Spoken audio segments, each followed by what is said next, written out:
Halo, assalamualaikum warahmatullahi wabarakatuh. Ketemu lagi dengan saya Dewi Wong Deso, tetap di channel yang sama, channel yang membahas tentang bagaimana cara kerja di Singapura sebagai TKW, terus apa saja sih yang dikerjakan. Sebenarnya kita itu ngapain aja di sini gitu, dan terus persyaratan-persyaratan untuk bisa masuk ke Singapura sebagai TKW ya. Nah, sahabat online, ada yang bertanya kepada saya tentang eh, kontrak atau meneruskan kontrak dan kita tidak pulang. Nah, jadi pertanyaan begini, Mbak, kalau kita finish kontrak untuk kontrak pertama ya, terus kita nggak pulang ke Indonesia, artinya nggak mengambil cuti, apakah kita masih bayar ke pihak agensi untuk meneruskan itu tadi, meneruskan kontraknya untuk kontrak yang kedua, atau kita bayar ke majikan, pihak majikan, atau kita yang dapat bayaran. Nah, jadi ini adalah peraturan baru dari MOM, ini dari agensi juga. Saya baca kontrak saya yang sekarang ini. Kalau kontrak saya yang dulu itu tidak ada, tetapi kontrak saya yang baru itu adalah peraturan tahun 2024. Tetapi kontrak ini masih hanya eh, belum banyak orang yang tahu ya, belum banyak majikan yang tahu. Tetapi kalau untuk pengambilan pembantu baru pasti sudah ada kontraknya yang baru juga gitu loh. Dari semua buku kontrak itu, dari eh, apa lembaran-lembaran tentang kerja kita, terus apa saja yang harus kita dapatkan, kewajiban hak kita. Jadi itu ada di kontrak, ada di buku kontraknya tadi.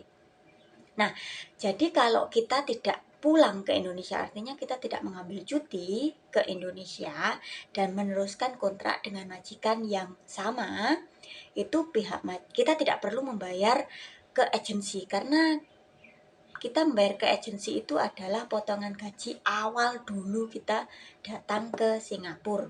Itu ada potongan lah, potongan 4 atau 6 atau 7 bulan, ada yang 8 bulan. Itu adalah kita membayar ke pihak agensi. Sedangkan kontrak kedua itu artinya kita lepas, tidak membayar ke siapapun dan pihak manapun. Tetapi kalau kita tidak pulang ke Indonesia untuk mengambil cuti, karena setiap kontrak itu 2 tahun, itu satu kali kontrak jatah kita itu, bonus kita cuti itu adalah 2 minggu. Itu tergantung dari majikan ya, ada yang majikan itu memberikan 1 bulan, ada yang majikan itu memberikan 1 tahun 1 kali untuk pulang, ada juga tergantung dari majikan, karena ya pasti majikan yang baik ya, karena kan 1 tahun 1 kali pulang itu berarti kan ekstra tiket ya untuk kita. Nah, itu kontrak kerjanya untuk kita meneruskan majikan yang sama, itu pihak majikan yang harus bayar ke kita sebesar 600 dolar atau sekitar 6.900.000 sekian lah. Itu tergantung dolar ya. Kalau dolar 11.500. Tetapi kalau dolar 12.000 itu juga bisa lebih.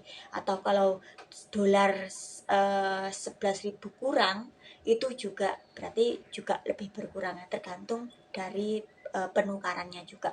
Nah, 600 dolar ini adalah kalkulasi dari tiket, dari tiket kita PP ya, pulang pergi. Itu mungkin sekali jalan kita tiketnya 300, itu dikalkulasi dari tiketnya sendiri dan juga bagasi. Biasanya bagasi itu 20 kilo untuk sekali berangkat. Jadinya 300 itu adalah kalkulasi dari tiket dan juga bagasi. Nanti pulangnya juga 300 lagi untuk bagasi dan juga tiket. Tetapi kalau kita memilih pulang, ya berarti pihak majikan itu tidak memberikan kita 600 dolar, tetapi memberikan kita tiket PP. Jadi untung dan ruginya, untungnya kalau kita tidak pulang ya kita mendapatkan uang, tetapi kalau ruginya ya kalau kita pulang ya nggak dapat uang, tetapi kita bisa temu kangen lah sama keluarga, sama anak, sama suami, sama orang tua gitu. Jadi untung dan ruginya, enak dan tidaknya seperti itu.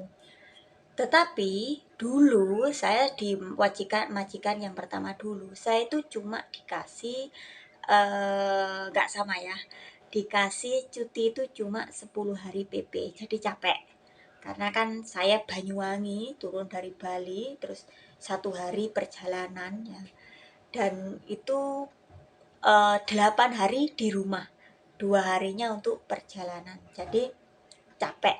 Dan juga kalau pulang ya pasti kita mengeluarkan uang ekstra juga, apalagi kalau pulangnya sampai 1 tahun 2 kali atau 1 tahun, ada yang 1 tahun 1 kali. Terkadang majikan itu kalau liburan, kadang majikan itu 1 tahun 1 kali liburan, itu kita disuruh pulang, jadi harus menyisihkan uang ekstra untuk pulang. Nah, itu tadi adalah sedikit cerita saya tentang kontrak, tentang meneruskan kontrak, terus tentang apakah kita bayar atau tidak.